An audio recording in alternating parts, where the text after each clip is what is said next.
Tolong ceritakan tentang sejarah maulid. Apakah maulid Nabi SAW termasuk bid'ah hasanah? Merujuk sabda Nabi SAW, hadis riwayat Muslim nomor 1017.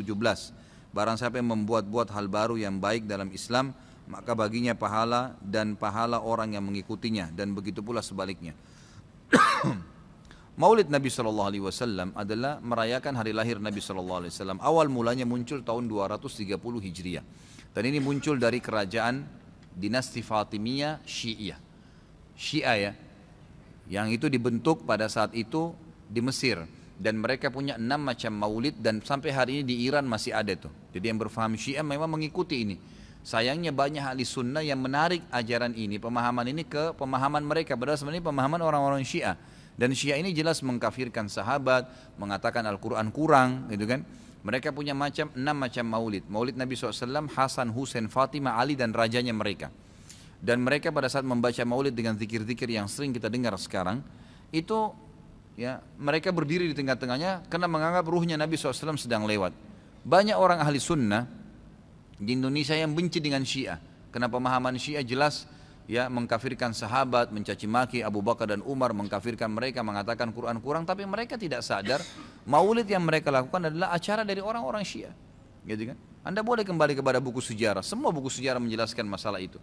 Jadi munculnya di tahun 230 Hijriah dan dilakukan oleh Syiah ya pada saat itu yang mendirikan dinasti Fatimiyah namanya.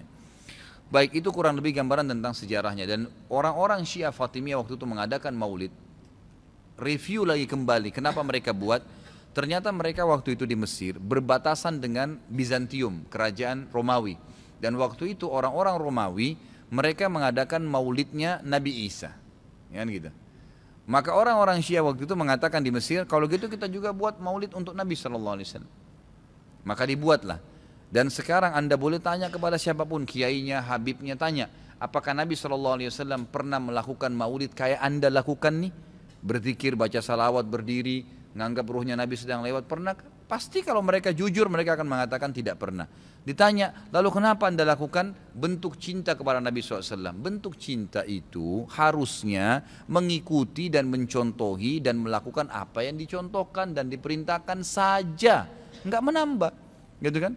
Karena kalau kita menambah seakan-akan kita menganggap Nabi SAW masih ada yang belum disampaikan. Para Nabi sudah pada saat meninggal menyampaikan semua.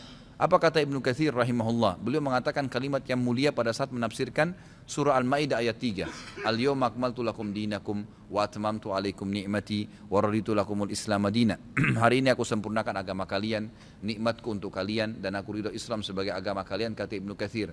Ayat ini dalil yang paling nyata dan jelas ya, menekankan bahwasanya Nabi SAW tidak menghembuskan nafas terakhirnya kecuali sudah menyampaikan semua apa yang Allah tuntunkan, dan umat ini tidak butuh lagi tambahan, yang kecil sampai yang besar, yang samar-samar sampai yang jelas, gitu kan? Semua dijelaskan, semua sudah disampaikan. Dan Nabi SAW pada saat mau meninggal dunia di Haji Wada, beliau mengatakan halla ballagtu, ingatlah saya sudah sampaikan kepada kalian. Allah ballagtu, ingatlah saya sudah sampaikan kepada kalian. Sudah cukup semuanya, maka jangan ditambah, jangan dikurangin saudaraku.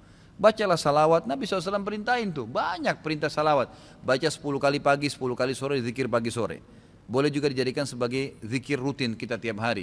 Nabi SAW perintahkan untuk baca salawat, gitu kan. Dianjurkan untuk membaca. Di hari Jumat disuruh memperbanyak salawat untuk Nabi SAW.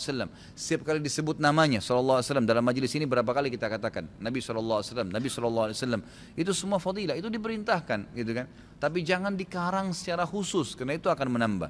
Sekali lagi, saya tidak menyalahkan. Kalau Anda ngotot mengerjakannya, mengatakan ini benar, silahkan, itu hak Anda. Saya menyampaikan apa yang saya ketahui, gitu kan. Saya tidak menyalahkan, tidak menghardik, saya mengingatkan apa yang saya ketahui. Kalau Anda anggap ini benar, terimalah, gitu kan. Karena orang yang bijaksana, orang yang berakal adalah orang kalau menerima, mendengar sebuah penyampaian dan itu benar, lebih benar dari apa yang dia ketahui sebelumnya, maka dia menerimanya. Ya, maka dia akan selamat dari sifat sombong, kan gitu. Kalau masalah hadis yang disebutkan tadi, Nabi SAW mengatakan barang siapa yang membuat hal yang baru. Jadi ini terjemahannya pun keliru sebenarnya, gitu kan. Jadi kisahnya begini, ini hadis Bukhari. Nabi Muhammad SAW pada saat suatu hari di siang hari selepas sholat duhur, begitu kisahnya ya, melihat dari kejauhan waktu beliau mau keluar dari masjid, ada satu kaum Orang Badui, Arab. Arab ini orang Badui dari padang pasir. Yang datang ke Madinah berharap mendapatkan sedekah. Karena miskinnya mereka, dalam riwayat ini dikatakan sampai mereka hanya menggunakan satu lembar kain yang tidak dijahit.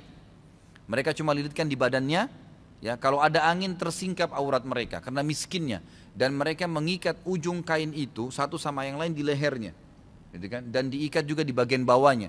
Sehingga memang peka sekali bisa kelihatan auratnya. Dan dari muka mereka kelihatan, dalam hadis ini dikatakan kemiskinan. Wajahnya sudah hitam, kelihatan tua sekali karena susahnya. Lalu Nabi SAW naik di atas mimbar sambil berkata, ini pentingnya mempelajari sababul wurudnya hadis. Sebabnya hadis disebutkan, sama kalau ayat sababun nuzul ya. Perhatikan hadis tadi yang disebutkan, ini adalah sababul wurudnya. Ini saya ceritakan sekarang.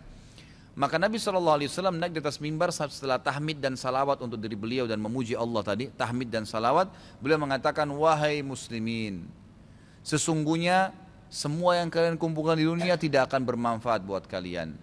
Semua akan habis. Sebaik-baik harta kalian adalah harta yang kalian infakkan selama kalian hidup.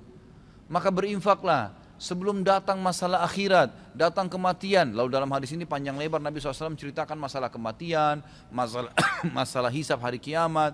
Lalu motivasi, bersedekahlah sebelum terlambat waktunya. Ya, semua yang punya sesuatu di rumahnya bersedekah. Berikan orang-orang yang susah itu, yang datang menuju ke masjid. Berikan kepada mereka sebelum mereka injak masjid ini. Lalu kata Nabi SAW, bersedekahlah walaupun hanya dengan sepotong kurma. Jadi kalau seseorang antara kalian punya kurma di rumahnya satu butir, bagi dua. Satu dia makan setengah, setengah dia makan, kasih setengah orang miskin ini. Saking pentingnya bersedekah. Waktu itu, ikhwan dan akhwat sekalian, sahabat termotivasi, ada yang menangis. Ada satu orang, sahabat berdiri. Lalu dia mengeluarkan semua yang dia miliki di kantongnya. Ya Rasulullah, ini saya sedekahkan. Dengan melihat orang itu melakukan, sahabat di masjid rame-rame melakukannya. Pada keluarin semua hartanya. Apa kata Nabi SAW? Siapa yang menunjukkan perbuatan baik dalam Islam, yang memulai. Kenapa? Karena tadi ini orang memulai kasih. Maka dia akan mendapatkan pahala orang yang melakukannya tanpa dikurangi sedikit pun dari pahala orang yang melakukannya. Jadi kalau kita ajak orang ke masjid atau kita ajak orang bersedekah, lalu dia dapat pahala nih, 10 pahala misalnya karena sholat atau karena sedekah. Kita kena mengajaknya, diberikan juga pahala 10 tanpa dikurangi dari pahala dia. Kan begitu. Ini sebabnya hadis. Sayangnya hadis ini disalahfahamin, dijadikan bolehnya mengatakan ada bidah hasanah. Semoga Allah berikan hidayah. Padahal mereka tidak faham sebab urutnya. Ada sebabnya hadis itu disebutkan. Jadi bukan kosong begitu saja, gitu kan? Jadi mudah-mudahan ini bisa difahamin apa yang telah Nabi SAW sampaikan.